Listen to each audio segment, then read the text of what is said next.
the PDF, download it now at www.nijayacademy.com. Click on Digital Products. Select the product you want to download. Click on Buy Now and complete the payment to get full access. Hello all, welcome back to Nijay Academy. Today we'll be dealing with ethics since it is Tuesday, right? So initially we'll start with the dimensions of ethics or branches of ethics, then we'll be moving into ethics in public life, okay? So the books have made it very, very complicated. The entire part that is ethics in public life and normative ethics, your branches of ethics, etc., etc. They have complicated it a lot, okay? Please don't try to complicate it yourself, okay? Here I'm going to give you a simple, crisp understanding of what these things are. Try to understand them, don't by heart them, okay? Nothing which I'm going to provide you in ethics is for by hearting. It is only for understanding, okay? Please understand this, don't by heart this, okay? So let's start. So there are various dimensions or branches of ethics, one of them being normative, descriptive, meta, applied, etc., etc. Okay, so let's first start with meta ethics. Okay, meta ethics basically asks questions. Okay, initially before going there, try to understand what these branches are, why are we studying them. Just like in life, how we try to understand the past through history. Okay, how we try to understand the varying topography of the land using geography and geology, right? And just as how we divide your entire science into physics, chemistry, and biology, everything is science there, but we are dividing it into physics, chemistry, biology, and even in biology, we are further dividing it into botany, zoology, etc. Right? So science is one, but we are dividing it. Similarly, ethics is one, but we are dividing it based on its varying fields, okay, fields of expertise. Similarly, there are different branches of ethics. Okay, these are nothing but various fields of ethics. Okay, let's start with the first one. The first one is meta ethics. Okay, meta ethics basically asks questions. For example, why is stealing wrong? Okay, why hitting a person is wrong? Okay, so this is that branch of ethics basically which is dependent upon asking questions as to why a certain thing is ethical or why is it called as unethical. Okay, I hope you are able to understand that. If you see at the example, it is wrong to steal. What does wrong in this moral judgment mean? Is what they are trying to say. I hope you are understanding that, right? It is wrong to steal, but why is it wrong? Because a certain person might lose his property. Yes or no? For example, if somebody steals my phone, probably I lose that property. It is my hard-earned money. That means I have put out my hard-earned income into it. Yes, yes. Yes or no? Right. Similarly, next is your descriptive ethics. Okay, descriptive ethics is based on comparison. Basically, it tries to understand why something is ethical and something is unethical. Meta ethics was asking questions, whereas descriptive ethics is nothing but a in-depth understanding of a certain act. Okay, for example, in certain societies, polygamy is accepted. Okay, why is polygamy accepted in those societies? Why is it ethical in those societies? Okay, for example, in tribal societies, polyandry is practiced, polygamy is practiced, right? Whereas in the Hindu society, this is not accepted. It is completely unethical. Now, why is it unethical here? Why is it ethical there? The in-depth understanding of these parts is nothing but your descriptive ethics. Okay. Next is your normative or prescriptive ethics. Now, just like how a doctor gives you a prescription as to take these tablets today, morning, evening, and night, he tells you to act in a certain way. Yes or no? In the morning, you take these tablets, in the afternoon, these, in the evening, these. So he's asking you to act in a certain way. Similarly, normative ethics asks you to act in a particular way. Is it clear? It is telling you how to act. It is telling you what particular thing is ethical in that particular society. Is it clear? I hope you are understanding this. Normative ethics or prescriptive ethics tells you how to act. Right? For example, one should respect your parents. No matter in which society you are, you should respect your parents. Yes or no? Now, this is a norm. That means this is something which everybody should follow. Right. Next is applied ethics. Applied ethics is nothing but whatever we have understood through your meta ethics, descriptive ethics, and normative ethics. Okay, that we'll be applying in various fields in our day-to-day life. Okay, that is nothing but called as applied ethics. Right. So this is a very, very simple thing. Okay. Now, how are we defining all these things? Okay, there are different theories which we'll read further while we move into further classes. Okay, so then you will understand as to why these various branches came into being actually. Okay, right now just try to understand that these are the varying branches of ethics. Okay, and this is how they act. I hope you are able to understand this. Okay, now let's move further. Now let us understand ethics in public life. Okay, initially when it comes to ethics in public life, okay, we usually start with a quote. Okay, because that is how you try to grasp the examiner's concentration towards your answer, right? So in public life, integrity is not a virtue, but it's a duty. Such a beautiful line by T.N. Sheshan, right? So what integrity is, we'll learn later, but try to understand that it is a value of upholding honesty in even in extreme circumstances. Okay, so in public life, integrity is not a virtue, okay, but it's a duty, right? Next is the foundation of good governance is ethical governance by APJ Abdul Kalam. That means if you want to govern the people in the right way or in a good way, then your governance should be ethical. That means for that society, it should be in consonance with its ethical standards, is what he is trying to say, right? Next is the definition basically. Okay, what is ethics in public life? Okay, this is entire statement is directly taken out from your syllabus. So what is ethics in public life? Okay, it refers to the application of ethical values in governance and public affairs. Right, very very simple. Now it also ensures that individuals in public position, okay, work for the people and not for the personal gain. Okay, this is what ethics in public life means. Okay, people who are already in power, be it the CM, be it the PM, be it the IAS officer, be it the IPS officer, they work for the people but not for themselves, is what this statement is trying to say, right? So I hope you are able to grasp that. Moving ahead, why ethics in public life is important. Okay, so first one is it builds trust in institutions. Okay, so an ethical leader inspires public confidence. So if you take the example of Kofi Annan, okay, during his leadership, okay, United Nations got the Global Peace Prize, particularly the Nobel Peace Prize, right? This makes people believe in United Nations. That is why there is a United Nations peacekeeping force, right? To which India also sends its troops to. Yes or no? Because we trust United Nations, that is why we are sending troops to it, right? Similarly, it ensures rule of law. That means nobody is above the law, but everybody is following the law and is below the law, right? So, simple example is of your Nuremberg trials. Okay, this was one of the trials that was conducted after your World War II. Okay, to make sure that the Nazi soldiers, okay, the generals, everybody who had conducted war crimes is kept under the law. Okay, so that they will get punishment under the law, right? Next is it promotes transparency and accountability. Basically, it reduces the power misuse, right? So next is the example of Panama paper leak, right? So Panama paper leak basically let us know that certain people are siphoning their money out of various countries. Yes or no? So this started pushing the government in increasing the rules and regulations of RBI, right? In making sure that such a thing does not happen. Basically, increasing the transparency of our financial institutions, right? Next is it also strengthens democracy, that is ethics in public life, strengthens democracy, right? Basically, fair elections, citizen participation, equality before law, etc., are the values that come into it.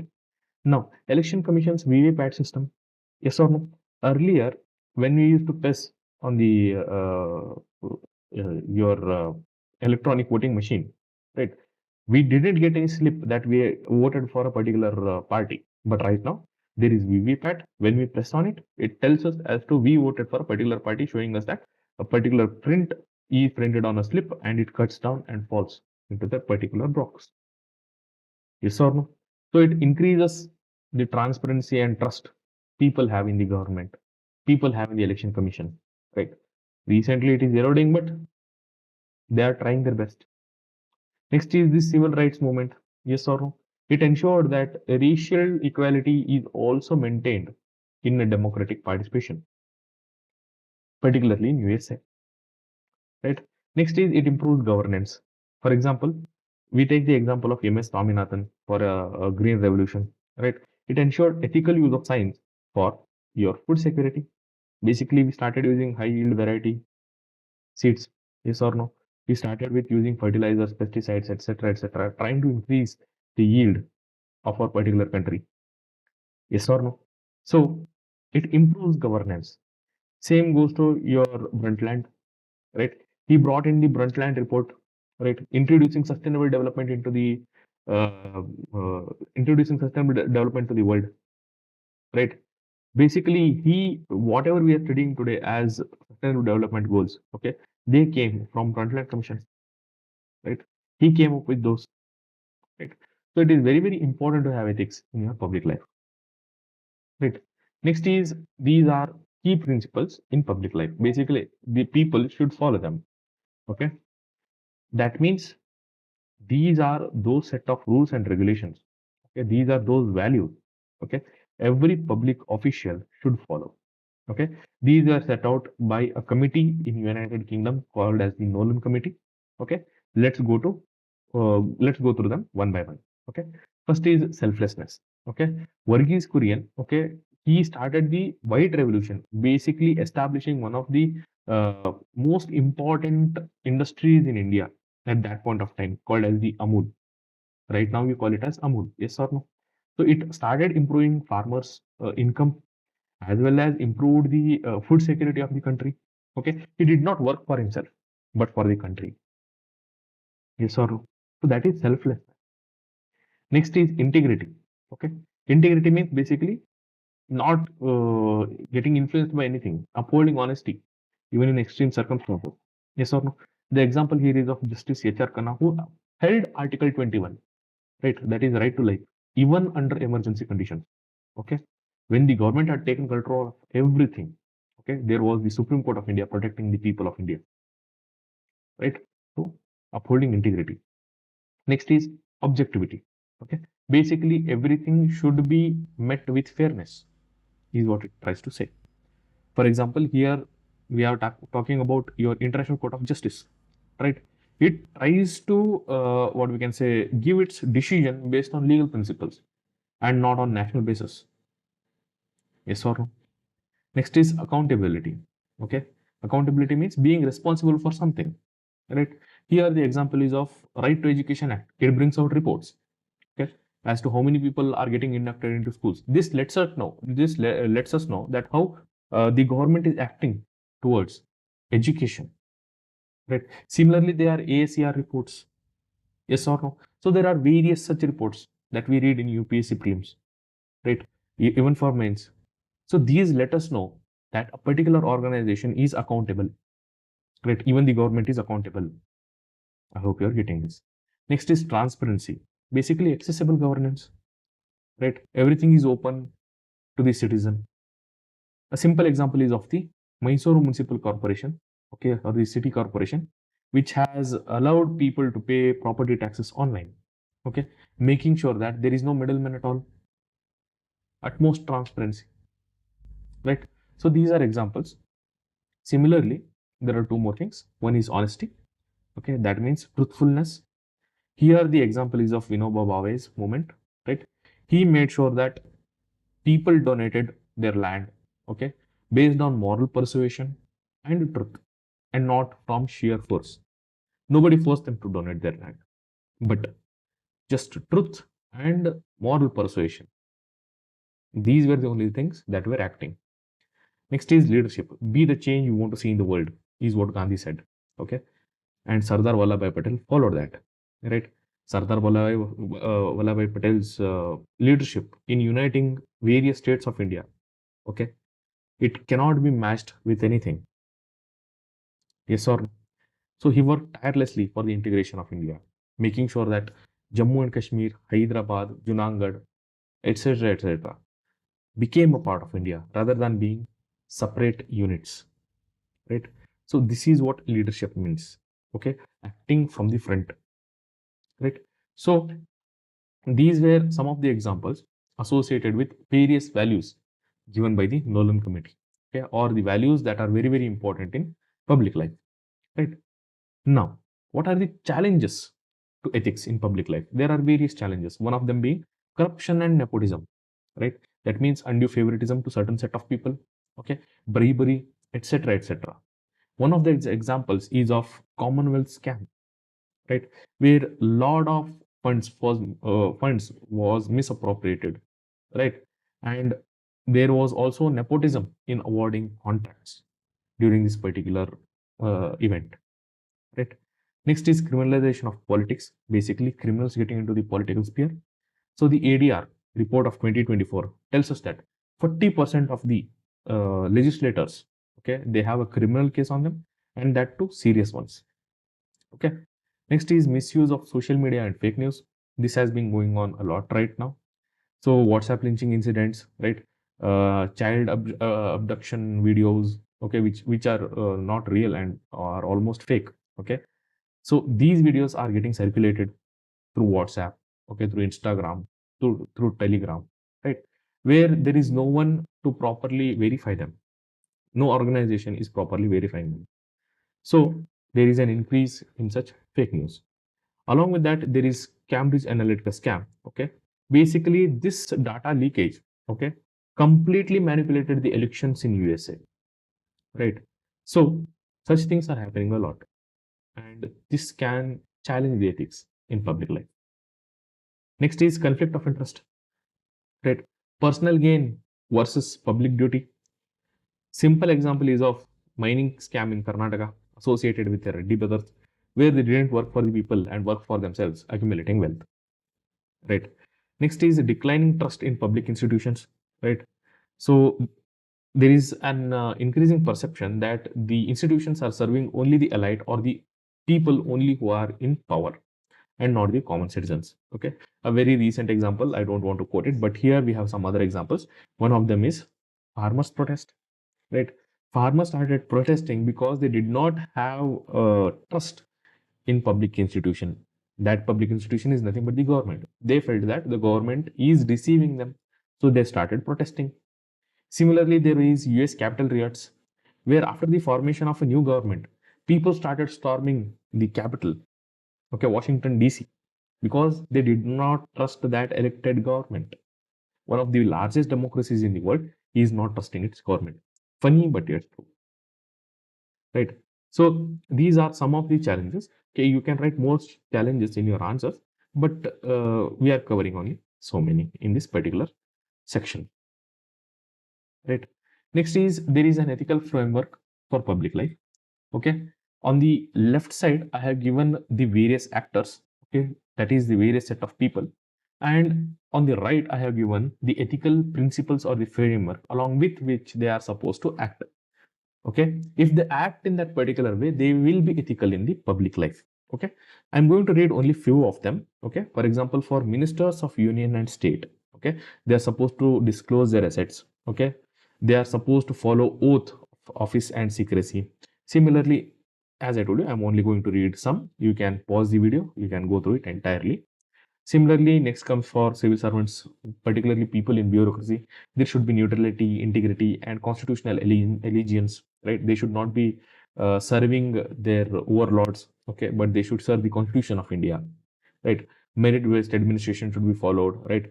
Corrupt practices and misuse of power should not be done, etc., etc.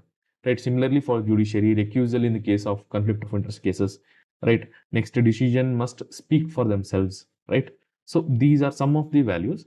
If they follow, right, they will be ethical in public life. You can pause the video, read them entirely, right? Otherwise, if I start reading them entirely, the video is going to further increase in its length, okay, which I don't want to happen. So please pause it if you want to read it. Next is similarly, okay, for different actors and for them different rules. Okay, for example, if you go through media and social media, truthfulness, fairness, no fake or paid news, etc. Right now, fake and paid news is propagating a lot, so that should also decrease. Right, free speech and social responsibility should be balanced. Right, it does not mean that if I have free speech, I talk unnecessarily anything which is against the country. Right, so I should talk responsibly. Okay, that is particularly socially responsible. Right. Next, similarly for various other actors, there are various responsibilities and principles. Okay, you can pause and go through it. Okay, now we'll be moving into examples. We are covering examples from 7th of August to 14th of August, 1 week, right? So first one is tender malpractice in solar pump scheme. So what has happened is in Kerala, the PM Kusum scheme, okay, particularly associated with your solar pumps, okay. So there has been certain amount of fund misappropriation, basically certain amount of corruption has happened, okay, and it has come out through vigilance complaint, okay. So this shows that there is engraved corruption within the system, right? So this is one of those negative examples which you can quote. Next is citizen feedback for anti-corruption. So there are 24 officials that have been booked in 4 months with respect to corruption charges. Okay, and this has happened because of Gujarat CMO's beneficiary feedback system. Okay, people have given their feedback as to certain officers are accepting bribes. Okay, to provide a certain public services. Right. So this has come into light. Next is ethics in sports administration. So the Parliament of India has passed a new act called as the National Sports Governance Act to enhance ethics in sports administration. Okay, this is a positive example which can be quoted. Next is restoring trust in police force. So the Delhi Police Commissioner SBK Singh, okay, has launched an anti-corruption major, what we can say, um, scheme, or he has launched an anti-corruption awareness campaign, okay, where he's trying to instill strict disciplinary actions, right, transparent complaint handling, etc., etc., so that people don't fear the police, okay, and are open to give complaints rather than feeling that the police are corrupt by nature. Okay, so he's trying to instill that transparency and accountability of the police towards the people. Okay, next is symbolic ethical leadership. Basically, on the occasion of Krishna Janmashtami, CM Yogi Adityanath of Uttar Pradesh, okay, he has asked the police, okay, to imbibe values of justice, compassion, and duty. Okay, which something which Lord Sri Krishna has told in Bhagavad Gita. Right. Next is judicial intervention for public safety. Okay. Basically, there is an ongoing issue. Okay. We don't know when it will reach an end. But right now, the Supreme Court of India, it has brought out a new judgment regarding stray dogs that they should be taken away from the streets. Right.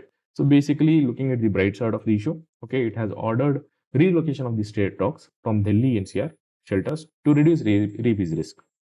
Yes or no? So this is associated with Article 21, that is right to life of animals as well. Okay. So this issue probably will continue further, but right now try to understand this in a positive context. Okay. So this is all with respect to ethics this week. I'll be coming out with new examples and new topics in the next week. Till then, take care. Good night.